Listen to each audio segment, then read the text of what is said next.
Nothing will improve your life when you get to 50 more than losing weight. It is transformational, which is why I call this channel Transformation Thomas. But having done this twice before, lost 70 pounds, put it all back on, and in one instance, put more back on. What I'm going to share with you are some of the downsides of losing weight. Now, I'm going to start off with an apology because it's not really me. I'm normally pretty positive, pretty enthusiastic. I'm dead honest, but at the same time, I kind of believe, just keep plodding forward, moving forward, even if you come across a few speed bumps. But it is dead weird losing weight. And what I'm going to share with you are some of the speed bumps that you might come across if you haven't already. And, hopefully just kind of prepare you for them. And they're going to fall into different sections. The first one is physical. So it's like dead simple. What are the downsides of losing weight physically? Because you just think, well, I'm losing weight, I'm getting smaller, I'm looking leaner, I'm wearing better clothes, I'm not as fat. Therefore, aesthetically, I've got to feel better. But the first thing is you do start to look older. And it's that kind of, hollowed out gaunt look that you get if you go too far. And having competed in the past in bodybuilding competition, I could tell you now, that is the one thing that really stuck out for me, is that when you if you do get really, really lean, the more you lose weight, you start looking weird. Because what do people say? Oh, you're looking a bit ill. It's time to stop. Well, thanks for the feedback. But actually, what are you doing is you're just losing all the fat, like all the, this bit here, these big jowls, because people have been used to seeing you. So you do look a bit older. And I had a bit of a weird situation when I did compete, because my dad lives in America and he's lived there since 1979. He went over when I was 11. We get on well, but we're not close. We speak a handful of times a year. I see him every couple of years. It's all good in the hood, but we're just not close. And I competed in a bodybuilding competition, didn't really tell him what was going on. And then, so I got all the photographs and I sent him some over.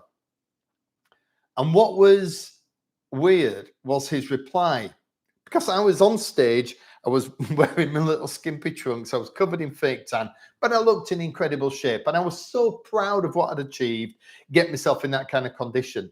And all he did was send me one line back, and it said, "You may have achieved your ambitions, but all it's done is make you look 20 years older," which personally I found deeply upsetting and devastating.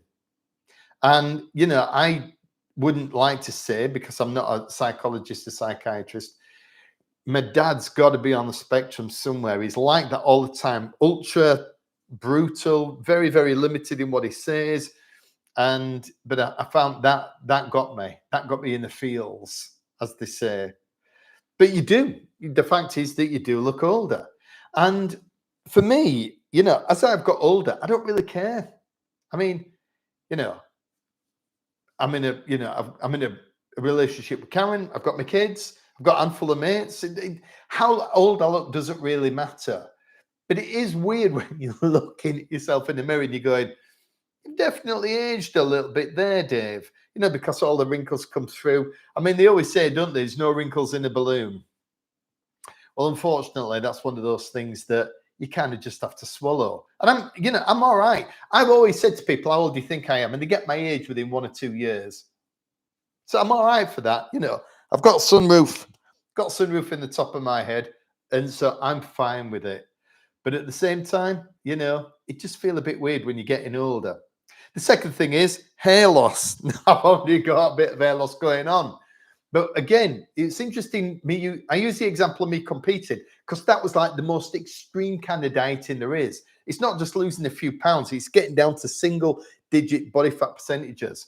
And the fact is that when I got on stage, my hair had gone a bit thin. Now, I'm not talking about it falling out in the shower or being able to pull it out with my hands, but it had definitely gone a bit thin. And this is a weird one. I know some people who really could not care less how fat they are, how much they weigh, they don't exercise, and yet they've gone to Turkey to get their hair done. So the thing is, again, it's just something to be aware of. The next thing is, physically, you could end up with like weird body proportions. It's only once you really lean down that you realize that you've kind of got a wide waist and maybe not as broad shoulders as you think you have. And like that sounds like a bit of an odd thing to say, and you may not really care. But once you get underneath, then you find that you just kind of, slightly misshapen. And like again, when it came back to me competing, I had no idea what I was going to look like on stage. And I was praying that it was going to be good, because once I got on stage, there's just me, and there was nowhere to hide. But as you're coming down, losing the weight, hopefully underneath, you've just got some kind of shape at the other side. And so, but I am going to give you some solutions as well. It's not going to be all negative. I promise you this. There's going to be some solutions at the other side. So stick around, make sure you stick around, keep watching, because I'm going to give you some great tips for managing all this stuff. But the next thing is, and it's probably the biggest thing I see and hear people talking about, and that's the old loose skin. Now, I'm on a few Facebook groups for weight loss and men over 50 who are bodybuilding, that kind of thing. And it is the one thing that's the most striking, that when you see the before and after, and of course, after, it tends to be the loose skin around the waist. And I think it's always difficult because, a lot of the time, as a guy over 50, I know that even though my weight has gone up and down a lot, the fact is I'm going to look pretty good at the end. I know I am, because I've trained hard and everything else. But I know I'm going to get some loose skin. And, when it came to, again, me competing, the one thing I didn't know what I would look like once I got down that lane would be the loose skin. Because back when I was 43, which is 14 years ago, I lost 70 pounds, got down from 270 to 200, same as I'm doing this time. And what I found is that when I got down to like 200 pounds, I didn't have any loose skin. Even though my weight had gone up steadily in my 30s, I lost it over 5 months. That was the first time. But when it came around to doing it again, because I put a load of weight back on, then I lost a load of weight for the bodybuilding competition. Then I really started to worry. And so I'm going to share some stuff, give you an insight into what it's like. So what I did was I chatted to a bodybuilding guy. I said, "What do you do?" He says, "I put oil on. It's literally called miracle oil." I was like, "You've got to be taking the piss." And he went, No. It's called it's called miracle oil. I said, "Does it do the job?" And he said, "I don't know." Because that's the problem when you start using stuff like creams or whatever. You don't know if it's working, because you're not doing it in isolation. You're still dieting, you're doing other things. But I put the miracle oil on. Then guess what I did? I used the corset. So what I would do is I put the miracle oil on my stomach, wrap myself in cellophane. Seriously, I did this. Then get a corset, which is super tight. And that's what I slept in, which is great for your sex life. But I just needed my waist to be as narrow as it possibly could. And the fact is that it was I don't know if it worked or if it didn't. But once I started getting lean, what I saw is that this loose skin was there. And I started getting leaner and leaner, but there was still the loose skin. And I started to panic, because once I go on stage, I didn't want this loose skin to just be hanging around everywhere. So what I did, and I'm going to share something with you now. These are my trunks. So these are the first pair of trunks I bought that I competed in. And now you won't really notice any different, because if you've never competed, you won't understand this. Why would you? But these are big when it comes to bodybuilding, because the whole point is it's an aesthetic sport. You're wearing as little as you possibly can, so you can show off every single muscle that you've trained your nuts off for. Bearing in mind that's where they were in here. So I got these made, and I went to see a woman, and she made trunks for guys competing. And I said, "Look, I'm concerned about the loose skin, etc." She goes, "Well, we'll make them higher at the front." I said, "Happy days." So these, basically what I did was tucked in my loose skin. I showed these to my bodybuilding coach, and he went, "You're not wearing them." And I said, "I am. It's my choice. I'm going to wear what I want." Then I get on stage and I see everybody else. Some guys have got a bit of loose skin, but they're wearing proper skin peg. And what I realized is that what I was doing is hiding behind these, and I shouldn't have done that. What I should have done is just be loud and proud. We've all got flaws. I trained very hard. I got myself in great shape. So the second competition, this is what I wore. And as you can see, if I can get them the right way around, these are a lot more skimpy. They just about go around your nutsack. Honestly, when you wear something like this, you are genuinely worried about, you know, about your bollocks and your cock falling out. You really are. They don't. They stick in perfectly fine. But the thing is that the second time I just thought, no, I'm going to do it because I want to show off what it is that I've worked for. So when it came to doing that, that's what I did. But the first time I did it, I mean, I was more nervous than checking my search history on my computer. And I shouldn't have been. But the thing is that it is definitely something that some people are considered, that some people definitely are concerned about. So that's a bit of negative, right? And it seems a bit weird talking about body issues, but there's no reason why guys shouldn't have body image issues exactly the same as women. And when we're dieting down and we start off being, massively overweight, all we want to do is be slimmer. All we want to do is be smaller. We just want to get rid of the fat because we don't like the way we look and we feel embarrassed and ashamed and everything else. But we must think about what we're going to look like at the end of the process. Because in the beginning, you can't see it. If you've never dieted before, I'm fortunate. I'm saying I'm fortunate I've done it twice before. That makes me look like I've failed twice before. But at least I know what's going to happen at the other side. So what I am going to do now is, because I'm going through the same process, I'm 35 pounds down, another 35 to lose. I'm doing the same as you. So I'm applying all this stuff the same. So I've got some solutions that do make a big difference. The first is lose weight slower. Dead simple. Now, on here, I've had some amazing people that say to me, very, very kind people say, you're being too aggressive, Dave. £0.5 pound a day, it's too much. £3.5 pounds a week. You're going to get problems. You're going to lose muscle. You're going to have problems and lose skin. I get it. I do. And I can't do it any slower. I can't. So I'm giving you advice that I'm not applying myself, but I do know that works because it just gives your body time to adjust. So if you're going to lose 50 pounds and you do it over 50 weeks, you're going to have a much better chance of your skin being more elastic, the elasticity, being able to adopt and adapt better over that kind of process than 3.5 pounds. So I'm creating my own problems, but the truth is I need to do it. It's just the way it goes. The second thing is go even leaner. So what I found is that when I was losing weight for the bodybuilding competition, I found that in the beginning, I didn't care about the fat. I just wanted the fat off, So you're getting leaner. And then what I found is that I got to say 200 pounds, which is where I'm aiming now. And the loose skin was quite a lot. Then what I did, I needed to lose another 25 pounds. I ended up losing 100 pounds to compete.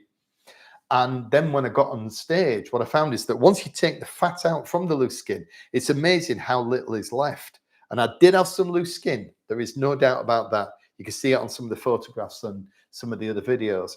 But the truth is, it was a lot less when I went a lot leaner, which may not be your goal. You may not care about aesthetics or going super lean. But if you go leaner, you will have less loose skin as a whole. The next one is just building out the slack skin with muscle. So someone fairly close to me went on a fat jab diet, right?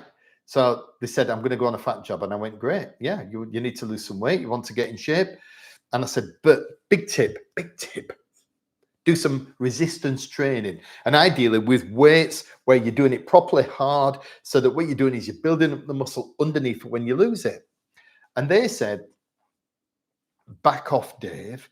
I'll do it my way. And I'm like, all right, yeah, okay, but.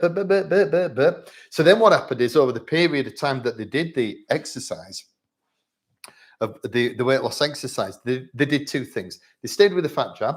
So their appetite, that's the word, dropped by 50%, happy days. So they ate half the food and lost a load of weight. The problem is they carried on eating shit food. And then at the end of it, I got the phone call. Dave, I've got bingo wings. House, what do I do? And I'm like, Well, all you can do now is just get stuck into doing some resistance training. The problem is now they're going to have to change the diet, which they never did, to eat more protein, better carbs, and hopefully it will come back. But the fact is that if you do weight training as you're going through the process of weight loss, you've got a greater chance of the muscles tightening around. You build up the muscles underneath, and it'll take up some of the slack. The next one is time. I mean, time after the fact. Now, I don't know how long, because I've never really measured this, because I've lost 70 pounds twice, then started putting it back on straight away. So full disclosure, I don't know how long it takes. But I do know that once you lose weight, if you do spend, if you do just chill a bit for a few months, maybe even 1 or 2 years, then after that, the elasticity will return to a certain extent. It's got to be age sensitive, right? I'm 57. The chance of my elasticity coming back is a lot less than somebody who's 27, obviously. But if a period of time afterwards, it will return. Genetics is a big one. It's kind of fairly obvious if you're more predisposed. And I see this all the time on the Facebook groups. I see somebody who's done a before and after. And some people have got, a lot of loose skin. And then some people just have none. And I don't know if they've had the cut and shut, sewed it all back up. I don't know if they've had any surgery, but, they say they've not. So, genetics plays a part, which there's nothing we can do, is there?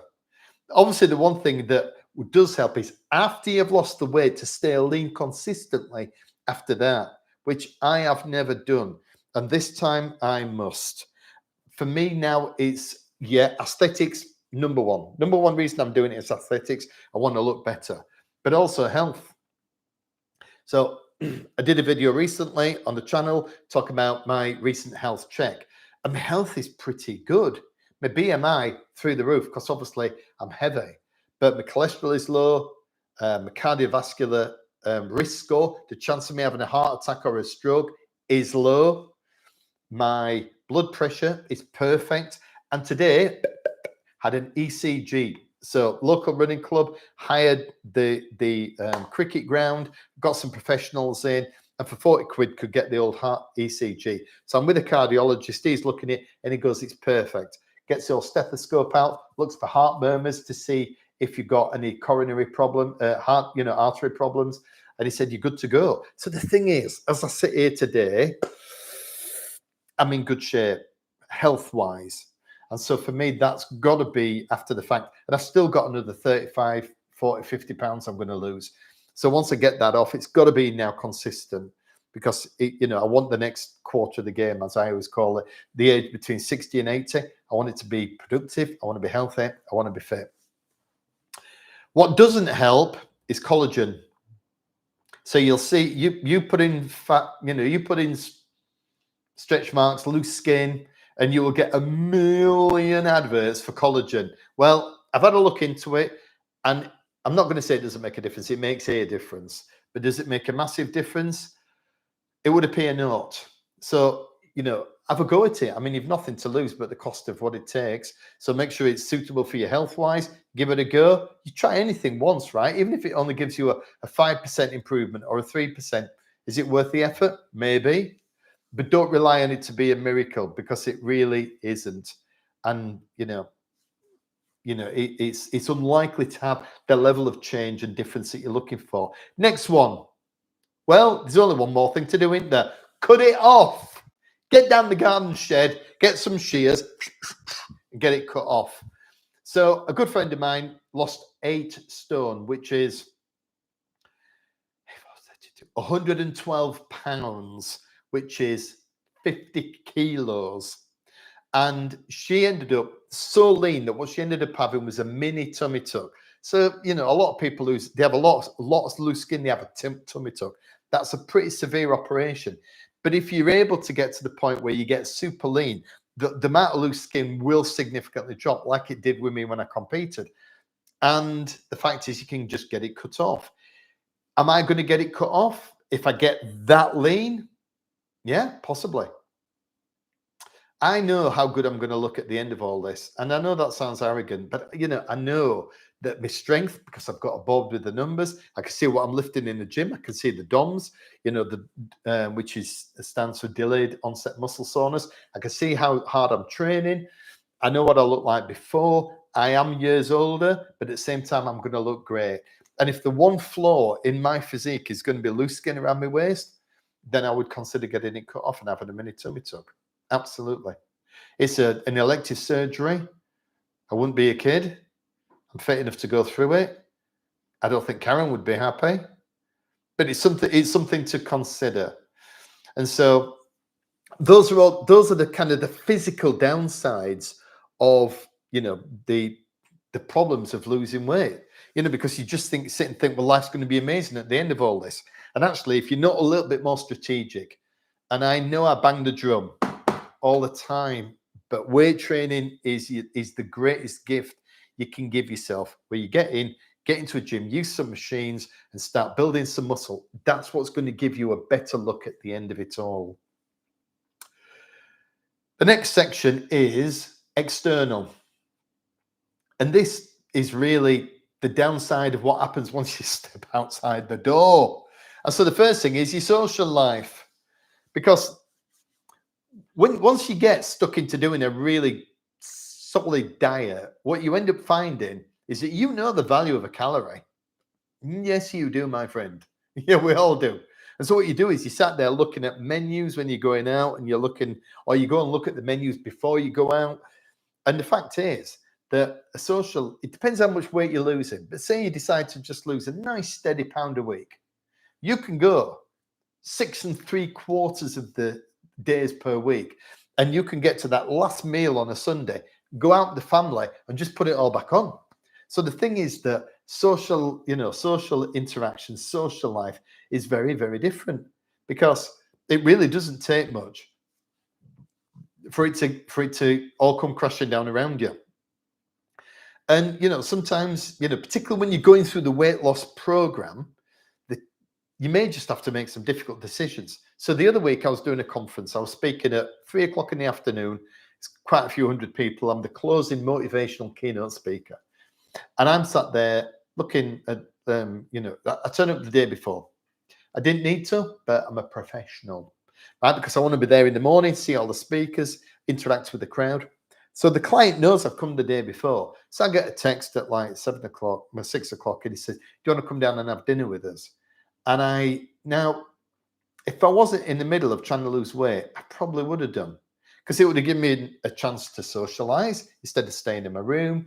I would have been able to see the team, meet the team, get to know people a little bit better. Might have made the following day go slightly easier. I hadn't seen the client for many, many months, and only seen him once before. It was been a good chance for us to reconnect.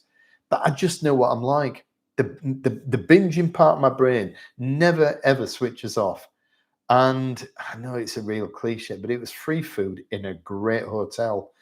And if I'd have gone down, I'd have just chosen something. I would have just gone nostril deep. I'd have been eating the bread, the stars. I would have at least had 2 courses. And I would have just felt pretty shit about myself. So I said, no. I've got some work to do. I'm going to stay in the room. And did I lose out? A little bit, but did it help me control what it was that I was doing? Yes, it did. But actually, when it comes to external, the biggest issue is just other people in general. I'm not talking about clients or whatever. Here's the thing that I've come to understand. When it comes to losing weight, people are either one extreme or they're the other. Either people really don't give a shit, or they care too much. And it's surprising how little some people do actually care. So when I was 43, I lost 70 pounds in 5 months, right? 5 stone in 5 months, 32 kilos. I was living with somebody at the time. I was overweight. She was overweight. I said, I'm going to go on a diet. She said, good for you. So I said, look, I just need a kind of a more lean evening meal. I'll make the rest of myself. I was traveling a great deal, so it didn't really impact her. And it took her a month. I can remember it was quite funny. We're driving down the road, and she was driving. I was sat in the passenger seat, and she just went, how much weight have you lost? And I said, 1.5 stone, 21 pounds, 10 kilos. And she just went, she went, I think I should go on a diet. And I said, well, just crack on and get it done. And she went, Don't get all evangelical with me. Right. And we never fell out, but it was just a little moment. But what was interesting to me is I'd lost 21 pounds, 10 kilos in the space of a month. And she'd not even mentioned it, thought to ask or even say anything at the time. And so even your nearest and dearest, might not say a great deal. My kids have said fuck all to me, yeah. And, I've not told them on a Monday diet. I've just said I'm eating healthy or whatever. But it is interesting how much people don't notice. And they reckon it's like 15, 30, 45. So when you lose 15 pounds, you notice. 30 pounds, your spouse partner notices. It takes 45 pounds for somebody else to notice. For people at work to sit to, when they just turn around and go, holy shit, how much weight have you've lost some weight? How much weight have you lost? And I can remember all the way back in when I was 43, in that 5-month period, when I lost 70 pounds, I was getting to 60 pounds before somebody I was seeing 6 days a week. I was going to the gym 6 days a week. I was seeing them 6 days a week, and it took them 4.5 months before they went, you've lost some weight. How much have you lost? And I don't think it matters that much. Or maybe it does. I don't know. I suppose it's down to the individual, really. For me, I've always been a people pleaser. And one of the reasons I'm a professional speaker is because I like being on stage in front of an audience and feeling the love of a crowd. You need to love me, love me, love me, love me. So the thing is that when you're losing weight, which is the most brutal exercise in the world, and then you lose a lot, not a bit, you want people to really recognize it. And it's half the time, it's just a rough kind of passing comment. But the problem is then sometimes you just get the other extreme. And it's always bro advice. It's always other guys telling you what you should be doing. And I found this particularly when I was competing, because I went from one extreme to another. I've been training extensively in Pure Gym, which is a budget chain in the UK. And I've been competing, and I was starting to get competing. I was getting leaner and leaner and leaner and leaner. And then I would just get to I've got to a point where literally guys were just like staring at me in the gym because I was so ripped and shredded. And they were just staring at me. And then, of course, they come up and they go, what are you doing? And, of course, the question was always going, what gear are you taking? Are you on steroids? I'm like, no, no, no. And they go, you must be. You're all ripped and shredded. I went, no, I'm just shrunk. I'm like 12.5 stone. I'm like 175 pounds, right? And they were like, that's incredible. And they go, what are you doing? I go, it's just a strong diet and a lot of exercise and a whole shitload of CV. And they go, oh. So then they go, well, what are you eating? So you tell them a little bit. Then they'd start telling you what was what. And I would stand there in front of somebody who's clearly never competed, never been on a proper diet in their life, who's a bit of a chunky monkey, quite strong. And they would go, well, what you need to do, Dave, is this and this and this. And I would always do the same, right? Because this is Yorkshire, where this is how we speak to each other. I went, let me just stop you there. Have you got a degree in nutrition? And they go, no. And I go, have you got a degree in physiology or physical training? And they go, no. And I go, well, why don't you just fuck off then? Which is, because that's how we talk to each other in Yorkshire, right? We're fairly direct. And they would go, you're being rude. And I went, no, you're being rude. You came over and interrupted my workout to ask me what it is I'm doing. And they were like, well, I'm going to go and work over there. I'm going to stop talking to you, Dave. And I went, you know what? That works for both of us. But it was astonishing how many people would tell you. And they would tell you you were losing too much weight, you were doing it the wrong way, you were doing the wrong exercise, you were eating the wrong food. So the thing is that I just found it difficult being around other people when I got myself very lean. And, even now competing, even now dieting, it's going to be interesting to see what happens. But there are going to be plenty of people who love what you do. But there is that downside, because it's a bit like losing weight. It's a bit like winning money. It's like winning the lottery. So there's hundreds of millions of tickets sold across the world every day, certainly every week for the lottery, whether it's America or UK, wherever it is. Every country has a lottery, and a lot of tickets are sold. In this country, it's like 10, 15 million or even more tickets. And the reason is because people go, if I could just get that bunch of money, I'm going to be fine. But the problem is, if you win £1 million or even more, 5 or 10 million quid, $10 million, the problem is this: straight away, some people are going to be just absolute green-eyed monsters and jealous as hell. Other people are going to just sit there and expect you to give them money. That's going to be family, relatives, close friends.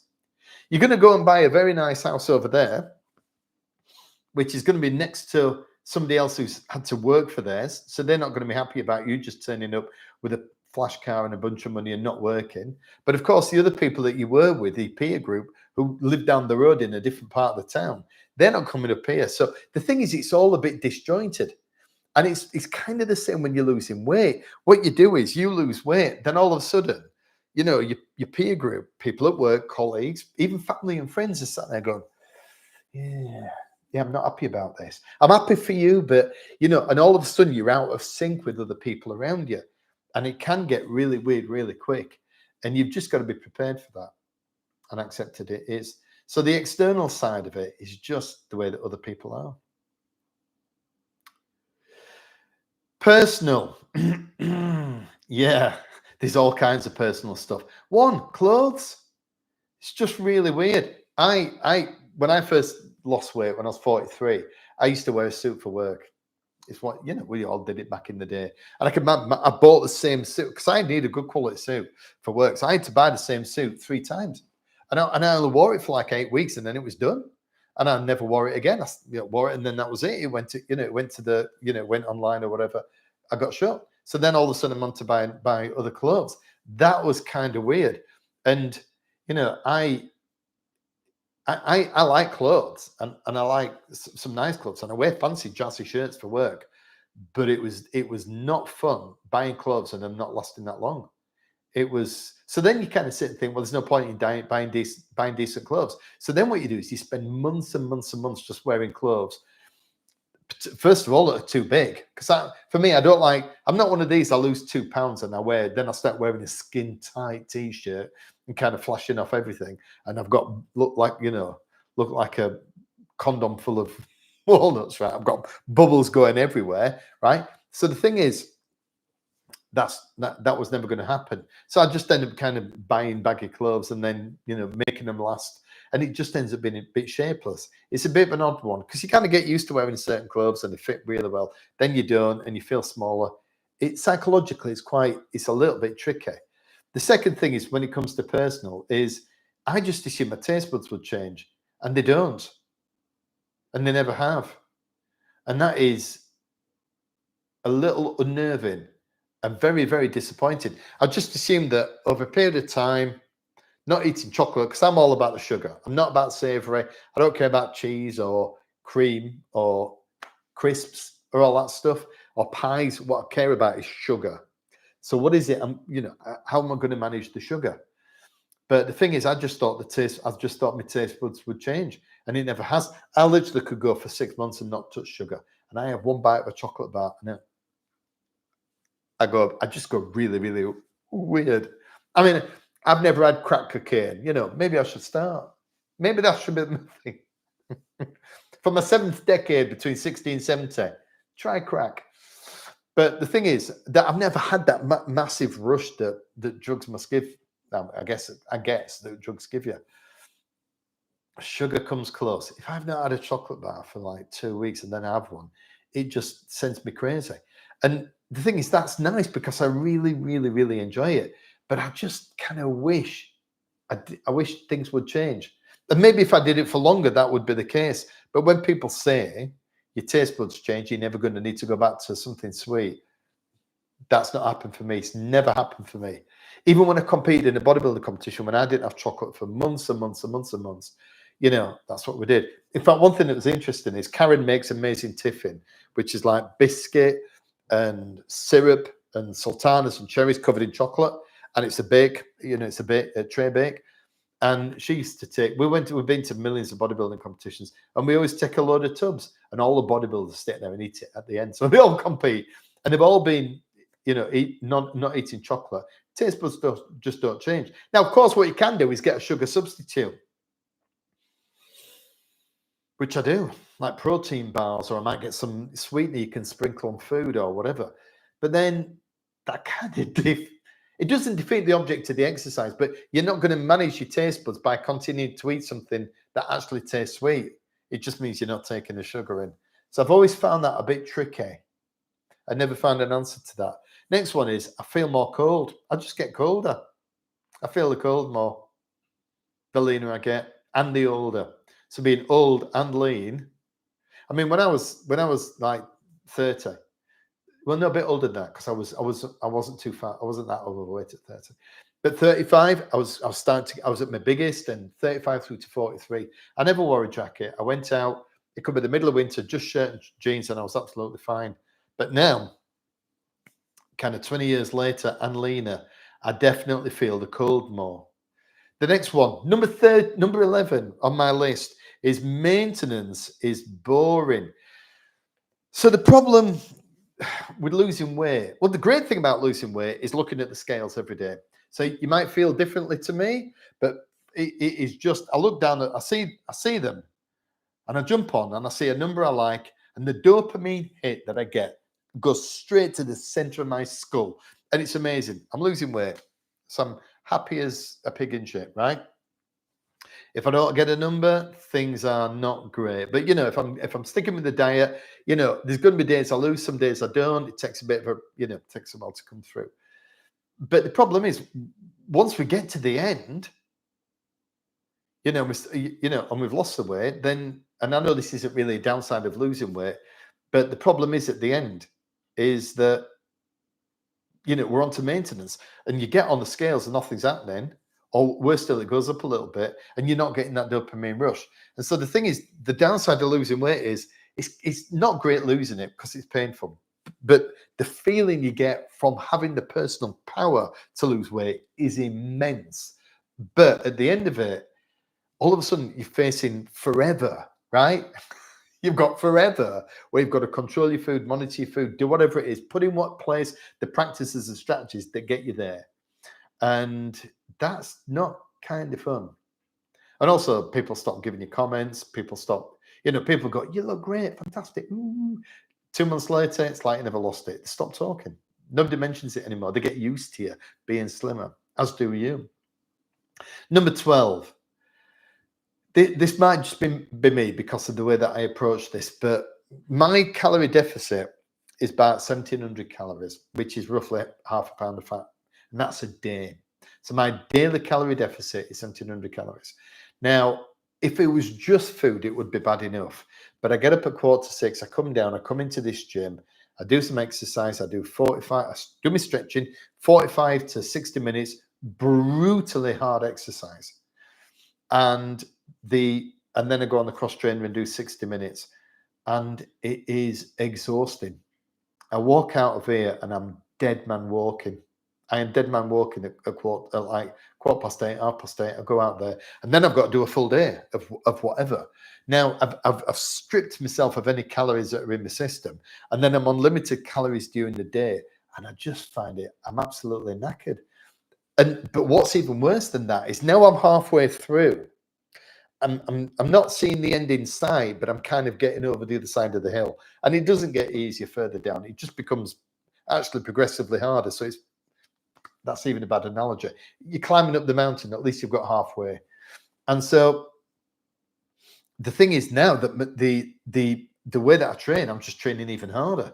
So I'm training to push my muscles as hard as I can because I really, really don't want to look. I don't want a body like a dropped trifle at the end of this. So the thing is that I am driving it forward as hard as I can. And that's making it very, very difficult. I am exhausted. Now, these last 3 days have been interesting because Friday, I had my grandson, so I only did CV. Yesterday, didn't train at all, just got up. I said, Karen, I don't fancy training. She said, just take a day off, and so I did. And then today, I got up and I just did a bit of weights. I didn't do any CV, and I felt great. I felt great on it, honestly, all weekend. But doing the brutal exercise followed by the strict diet is difficult. But that's what's going to get me the weight loss because I've hardly lost anything this weekend. So, that's what it's going to take.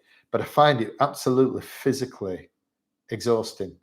And that takes something out of you, when you get older. So those are the personal things. Now we're going to get onto the things which are considered to be the most difficult, and that's psychological.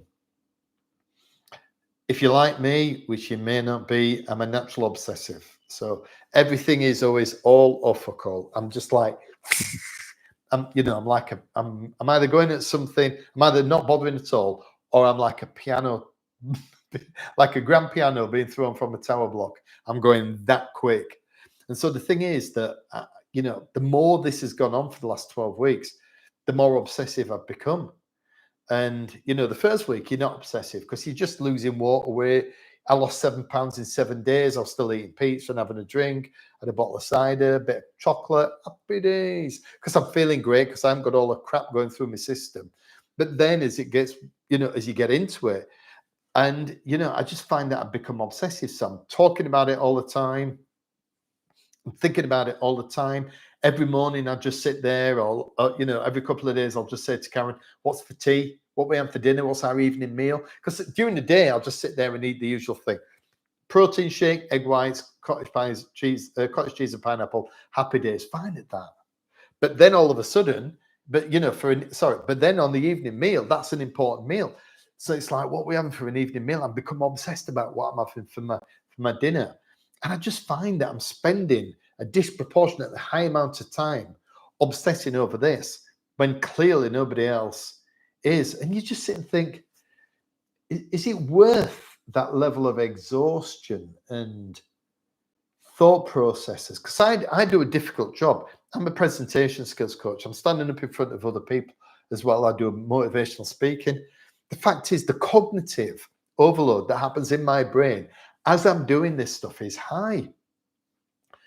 And so I'm obsessing over this stuff while I'm trying to, do my job. Because a lot of time I'm one-to-one with chief execs. I have to come up with something really powerful. They've got an important talk to give. The responsibility that, on me is massive.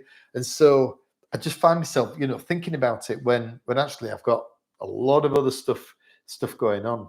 The next one, weight increases are devastating. I'm 12 weeks in. The first 10 weeks, I lost 35 pounds, and then I got ill. So you could probably hear a little bit in my chest. So I got something on my chest. I felt a bit ill. It was flu-like symptoms, just a bit of man flu, but it lasted a week and I couldn't exercise. I was literally just sat there, just watching the television, trying to get myself straight. Wow. I just disappeared into the piggy cupboard. I was just eating an absolute boatload of stuff, of crap food. It was horrendous. 7 pounds I put on in a week. Now, on here, I had some beautiful people turn around and say to me, "Dave, it's a refeed. It's just a stabilization thing. It's just a reset. Don't worry about it. You'll jump back on the wagon. You'll be fine in a few days." And honestly, I appreciate those comments more than I can possibly say. They mean a great deal to me. But that's not how I felt. I was absolutely broken by the speed with which I fell off the wagon and disappeared into the food. And it's taken me a full week to get it back off. And it's like, yeah, Dave, what are you whinging about? It was 2 weeks. You're back where you started. Off you go again. Happy days. Yeah, I get that.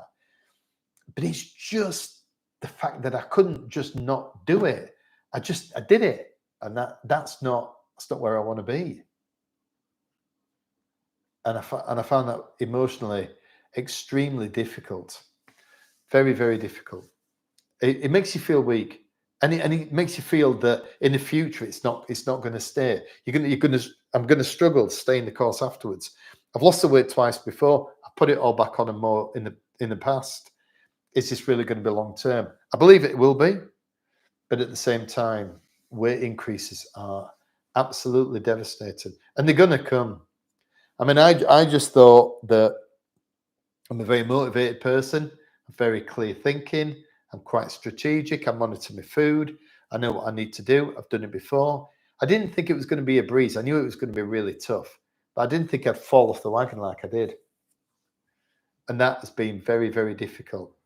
The next thing is that what you come to understand is that it's all in the mind. Losing weight is 100% psychological. 100%. Because we've got access to all the information about what to eat. We can all access pretty cheap exercise facilities There are budget gyms now around the world where, for not a great deal of money, you can train as much as you want with a huge a range of gear. We can afford to eat reasonably good food and eat less of it. So it's not really a budgetary issue. The fact is that all of that stuff doesn't matter. The food and the exercise doesn't come into play until you switch your brain, until you get to the point where you know that, until you make that mental decision that you're going to lose weight and this is what you're going to do. And the reason I find that difficult is because if it was so simple as to make a different decision, why have I not made it before? And I see a lot of speakers talking about this and motivation, and I'm a motivational speaker. This is the crazy bit, right? I stand up and talk about taking control of your life. It's all success is process, but I didn't apply it to myself, and that's not been easy to kind of come to terms with. The one thing that does help when it was a book. So there's only 3 books that have changed my life, and the third one was called The Chimp Paradox. So this is a book written by a guy called Professor Steve Peters, and he lives up in the northeast of England. And he's a professor, and he teaches psychiatry, psychology up there. And what he did was, when he came to talking to his students, he came up with this concept called the Chimp Paradox. And he says that basically we've got 2 kinds of brains. We've got a logical brain that works on information, chimp brain that works on emotion.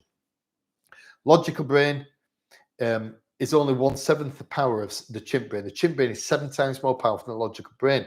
So the chimp brain overrides the logical brain, which is why we have affairs, drink too much, and overeat.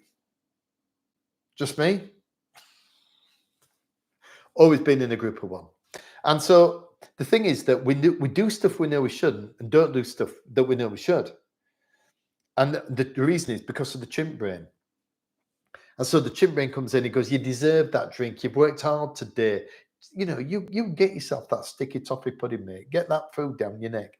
And, what you do is you find reasons. And chimp doesn't have any statistics. It's not based on science. It's just based on pure bog standard emotion, which is, basically how we operate.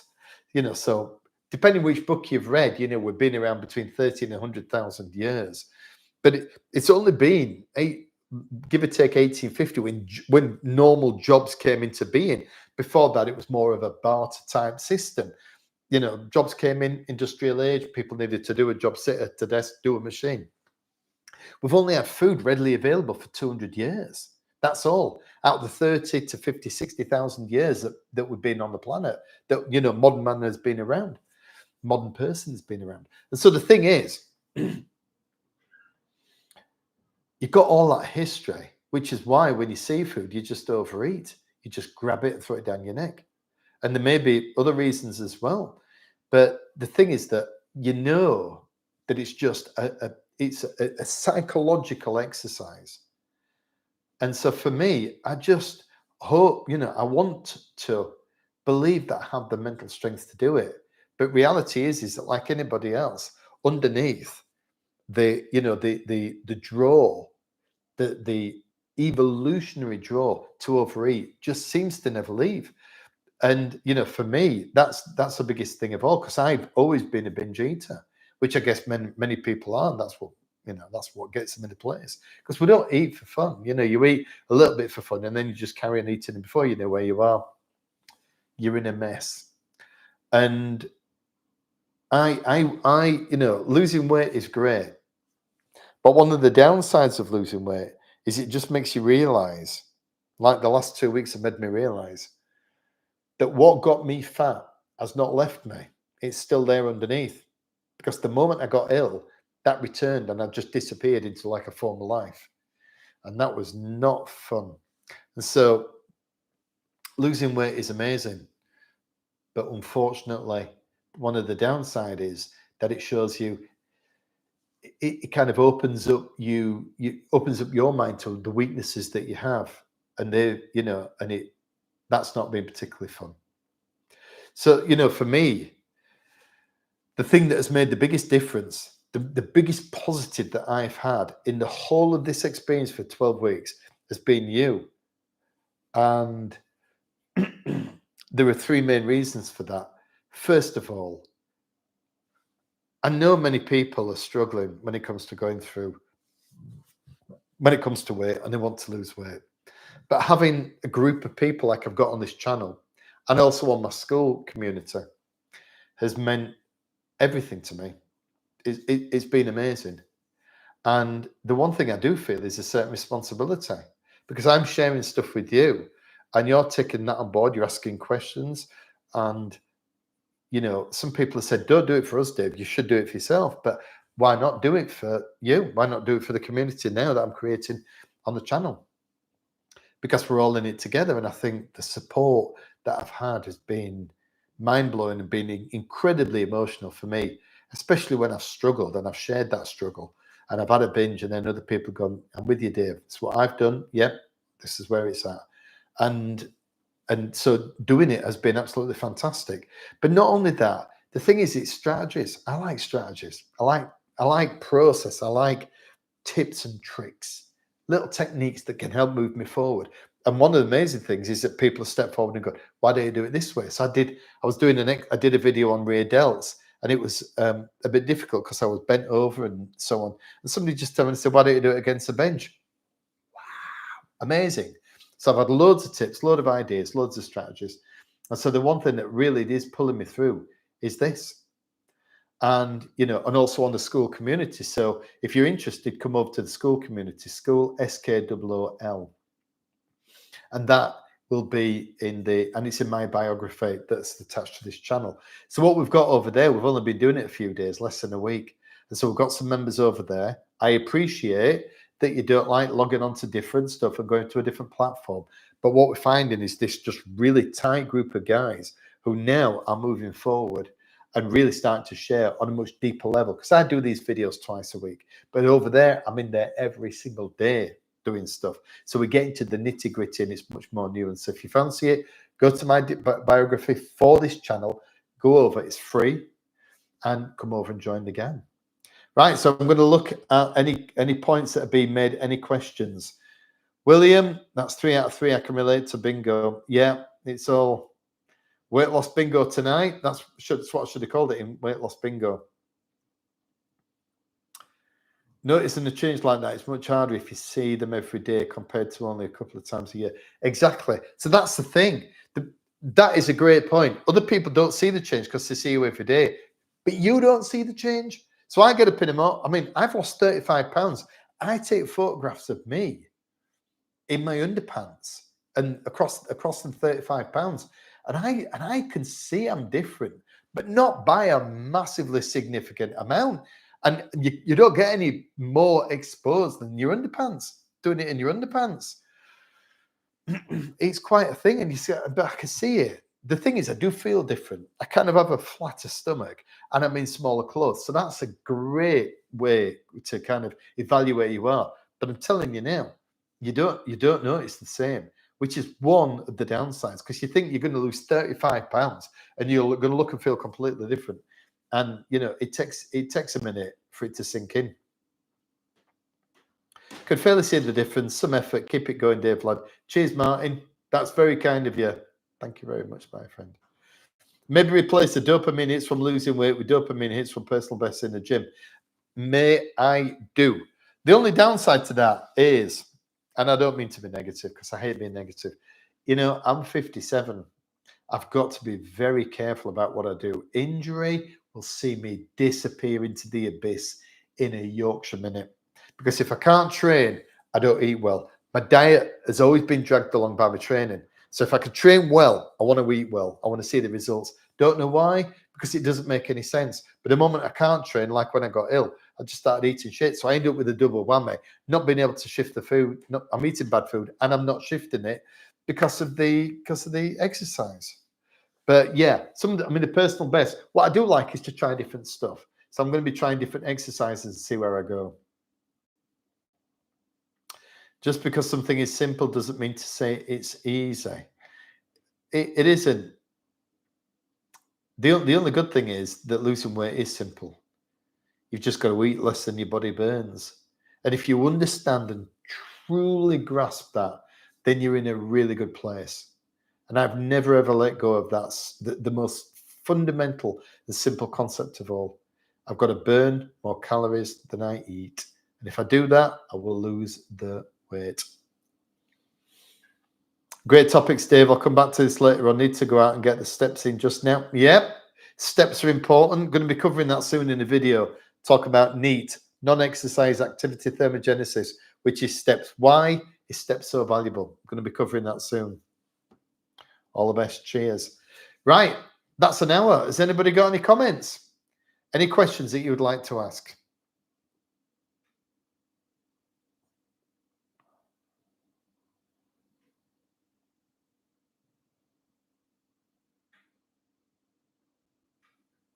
Mitch, my update and the message retracted.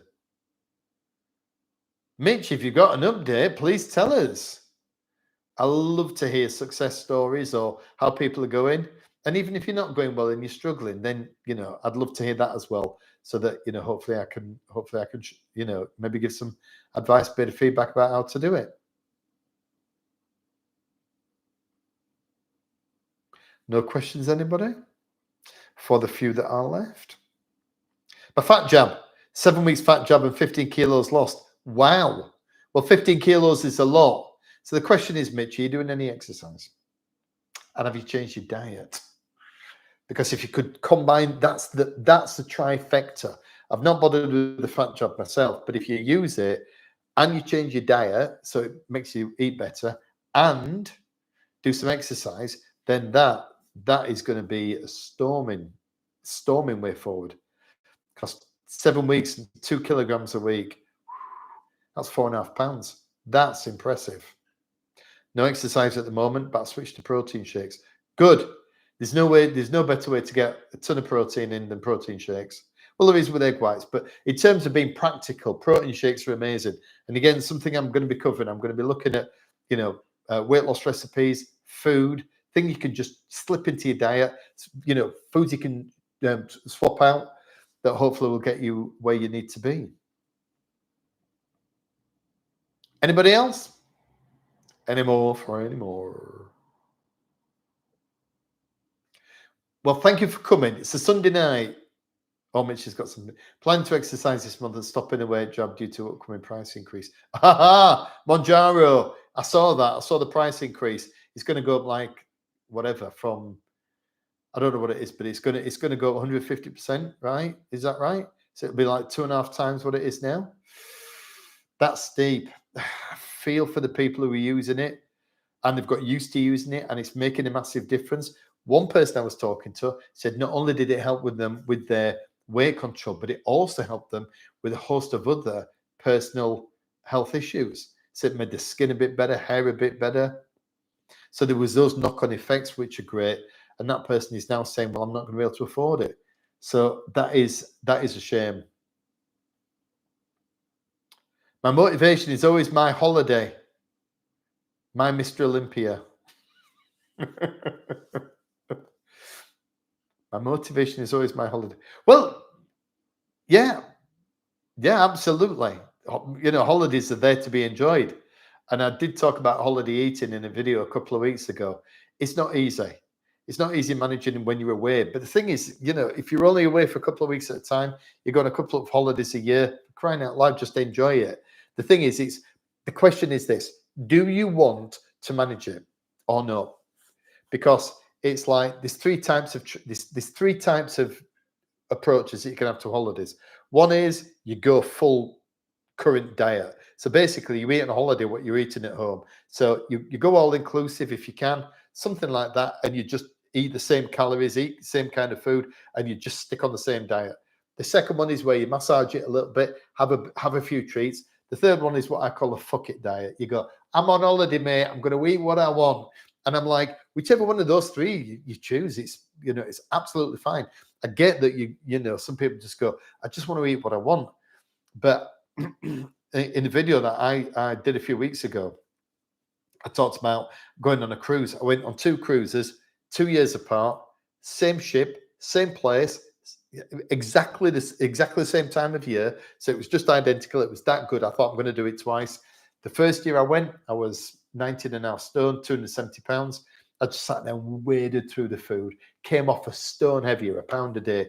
The following year, I'd lost the 5 stone. It was only 2 weeks after my diet had finished. I thought, I'm not going to do it. So I just kind of, swerved past some of the food. I came off the same weight as I went on. Now, the first year, I was happy coming off a stone heavier. I didn't give a shit. I'm on holiday. I'm going to enjoy myself. The second year, I didn't really want to do that. I just didn't want to feel that way. I didn't want to lose some of the gains. I didn't want to put on some of the weight that I'd lost. And so I went a different way. But I didn't feel like I'd lost anything by controlling it. You just make your choice. But holidays are there to be enjoyed. I mean, life's too short, right? So you decide which direction you're going to go.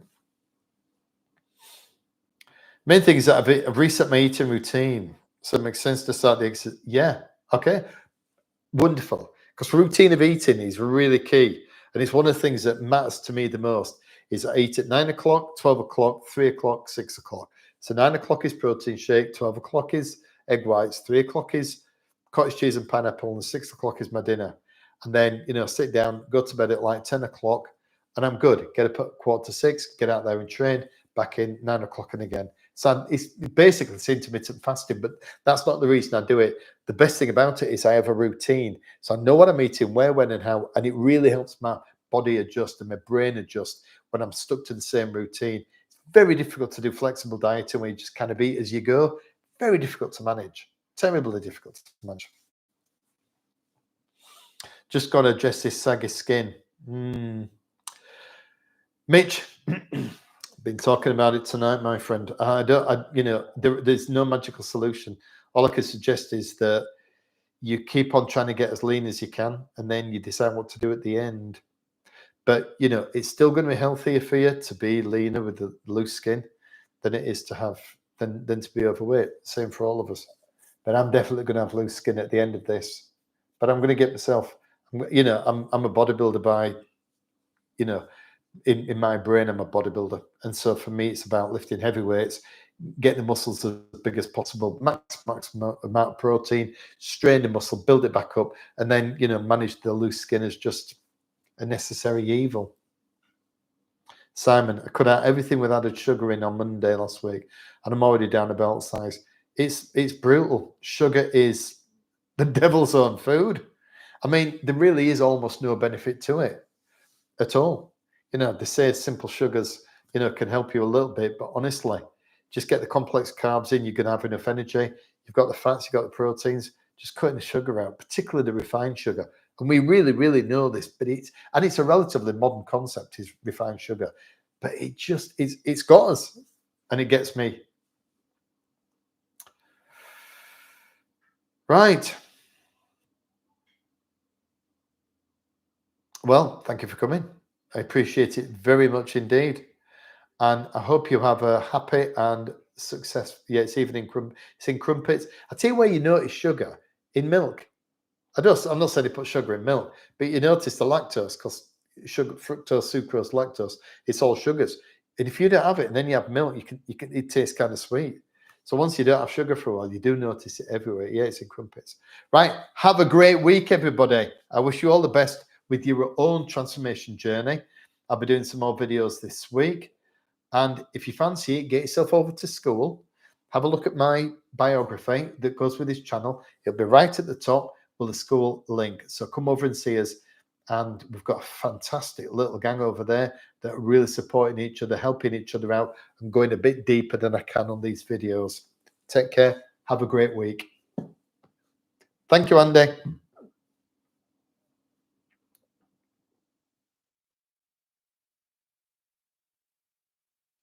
Thank you, Simon.